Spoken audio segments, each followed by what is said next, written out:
Welcome back. In the last video, we discussed some introductory chemistry concepts that are important for understanding basic biological functions. In this video, we will be talking about the cells and their membrane-bound organelles. Now, you may have heard that all living things are made up of cells. If all living things are made up of cells, then they must serve some important purpose, right? All that we are is essentially trillions of different kinds of cells that work together to allow us to carry out our everyday functions. So, what is a cell and how does it work? To answer this question, we first have to recognize that there are two main classes of cells. We have eukaryotic cells and prokaryotic cells. Eukaryotic cells are found in complex organisms such as humans. Another way I like to remember this is that you are made up of eukaryotic cells. Prokaryotic cells, on the other hand, are typically found in unicellular organisms such as bacteria. In this video, we will mainly discuss eukaryotic cells as they will become very important in your future classes.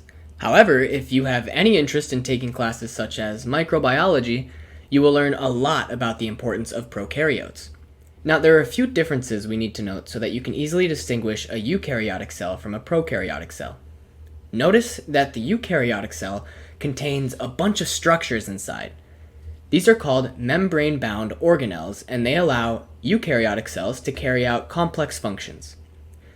These organelles are something that prokaryotic cells do not have.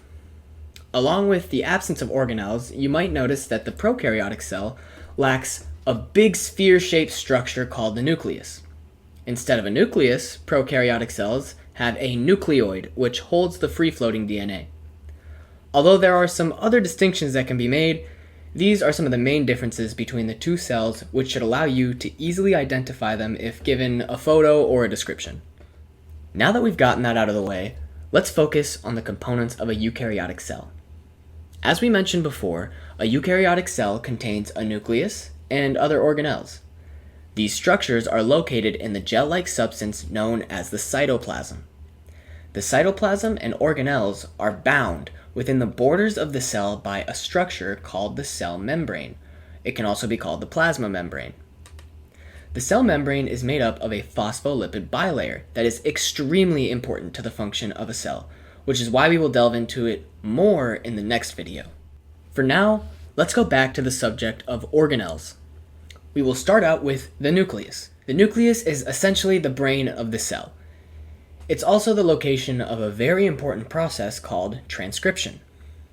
Understanding transcription will be crucial when we begin to talk about DNA replication in a later video. For now, let's talk about the structure and the components that make up the nucleus. The outside of the nucleus is covered in a nuclear envelope, which is often called a nuclear membrane. The nuclear envelope consists of an outer and inner layer.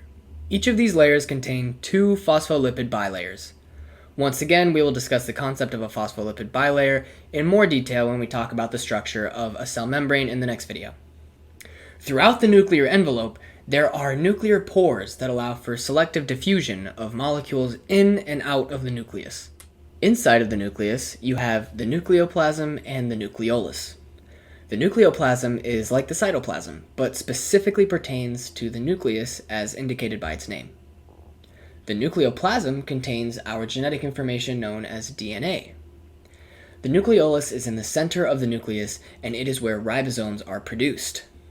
Ribosomes are crucial for protein synthesis, which is also called translation, which we will discuss when we go over transcription. These ribosomes can pass through the nuclear pores and into the cytoplasm. Next, we have the endoplasmic reticulum. I know it's a complicated name, but let me break the meaning down for you. Endo means within, plasmic refers to plasma, and reticulum means network. When you put this together, we already know what to look for by simply understanding the name, a plasma network within the cell.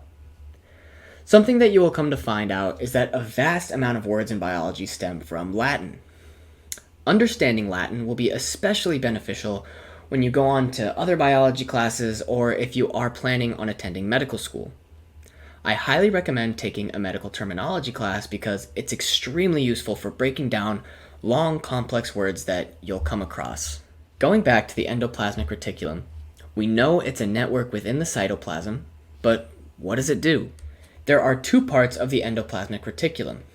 We have the rough endoplasmic reticulum, which we will abbreviate to the rough ER, and then we will have the smooth endoplasmic reticulum, or smooth ER. As you could imagine, the rough ER gets its name from these little bumps that are attached to it. These bumps are all individual ribosomes. As we learned before, these ribosomes are made in the nucleus and are used to create proteins. The process of making proteins is called protein synthesis, and it occurs in the rough ER. Once the proteins are made, the rough ER also folds and sorts them.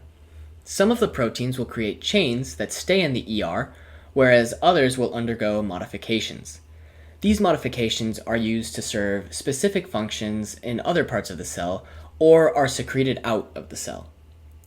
For any kind of protein to be sent out of the ER, they must be packaged into vesicles. Vesicles can be characterized by membrane-bound sacs that hold together the contents of a shipment. They are essentially the protective packaging of a product. These vesicles are then picked up by an organelle called the Golgi apparatus, also commonly referred to as the Golgi body. You can think of the Golgi body as the UPS of the cell, or really any other delivery service. The Golgi body takes the vesicle or package and ships it to the appropriate destination. The Golgi knows where to send it because the proteins were marked or modified by the rough ER, just like a shipping label. There are a few different destinations that we could expect the Golgi body to make deliveries to. The vesicles might be sent to the cell membrane to either be absorbed into or secreted out of the cell. Another possibility is that the vesicles may be sent back to the cytoplasm if they were packaged mistakenly. Lastly, the vesicles containing the protein may be sent to the lysosome, which is another organelle that we will discuss shortly. Let's move on to the smooth ER. The smooth ER gets its name from its smooth appearance, which can be attributed to the lack of ribosomes. The smooth ER has several specialized functions depending on the kind of cell that they are present in. Generally, the main functions of the smooth ER are synthesis of lipids. This includes phospholipids, which we will talk about in the next video, synthesis of steroid hormones, which are particularly common in cells that can be found in the female and male reproductive systems, and synthesis of glycogen, which can be found in liver, kidney, and intestinal cells. There is even a specialized type of smooth ER called the sarcoplasmic reticulum. This is found in muscle cells and stores calcium, which plays a role in muscle contraction, although you will not need to know that for this class.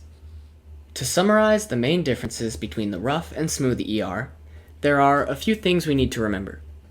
The rough ER contains ribosomes and aids in protein synthesis, while the smooth ER has many roles that include lipid, steroid hormone, and glucose synthesis, as well as calcium storage.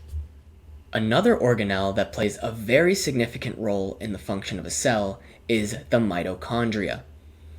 The mitochondria is often referred to as the powerhouse of the cell because it is the main supplier of energy.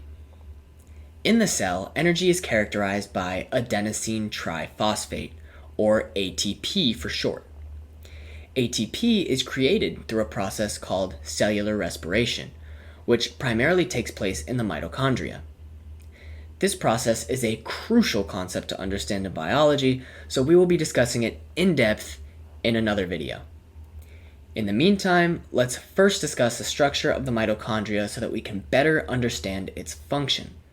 Like the nuclear envelope, the mitochondria is made up of an inner and outer membrane. Rather than having a cytoplasm of sorts, the inside of the mitochondria is referred to as the matrix. One really unique fact about the mitochondria is that they actually make their own DNA, called mitochondrial DNA, which can be shortened to mDNA or mtDNA. The mDNA can only be passed from mother to offspring, which has led us to be able to trace our mDNA all the way back to a common ancestor called mitochondrial Eve. You will learn a lot more about mitochondrial Eve and DNA tracing in genetics and evolution. Before we move on, I do want to mention that there are 3 organelles that I don't believe you're going to go over too much in this class. However, I think it's necessary that we at least mention them so you aren't completely in the dark when they come up in later classes. The first organelle is the lysosome. This is known as the organelle that breaks down any excess material that the cell no longer needs. This can be remembered easily since its name has the term lyse in it, which means to break down. The next organelle is the peroxisome. Peroxisomes aren't quite fully figured out yet, but we do know that they are very small and have a lot of molecular oxygen within them. They also contain certain enzymes that are used in beta oxidation. Lastly, we have the vacuole, which are utilized in the cells as storage sites for certain nutrients. Like I said earlier, these are most likely not going to be covered in depth like the other organelles previously discussed, but it's good to know the basics of these just in case. Now, the entire time we've been talking about eukaryotic cells, we were mainly focusing on how it applies to animals. However, there are actually a few different types of eukaryotic cells. The main 2 categories of eukaryotic cells are animals and plants. Plant cells are decently similar to animal cells, but they do have a few very important distinctions. The first is that a plant cell has a cell wall and a cell membrane. The cell wall allows the plant to have more of a supported and rigid structure. Another important distinction between animal and plant cells is that the plant cell has a large central vacuole that stores water, rather than small, more spread out vacuoles seen in an animal cell.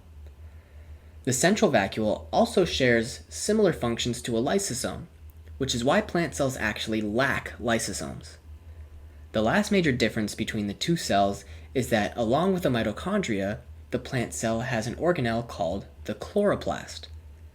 The chloroplast absorbs sunlight and makes food for the plant. This process is called photosynthesis. Once the process is complete, it is sent to the mitochondria to make ATP. Now, instead of a typical review before the video ends, I've decided to leave you with a very basic overview of the membrane-bound organelles organized into a table. I took this table from studylib.com because I thought they did a really good job of describing the individual functions of the organelles in a short and accurate manner. This table should be invaluable for your study sessions prior to your upcoming exam. And that about does it for this video. Thanks for watching. In our next video, we will discuss the specifics that you will need to know regarding the cell membrane.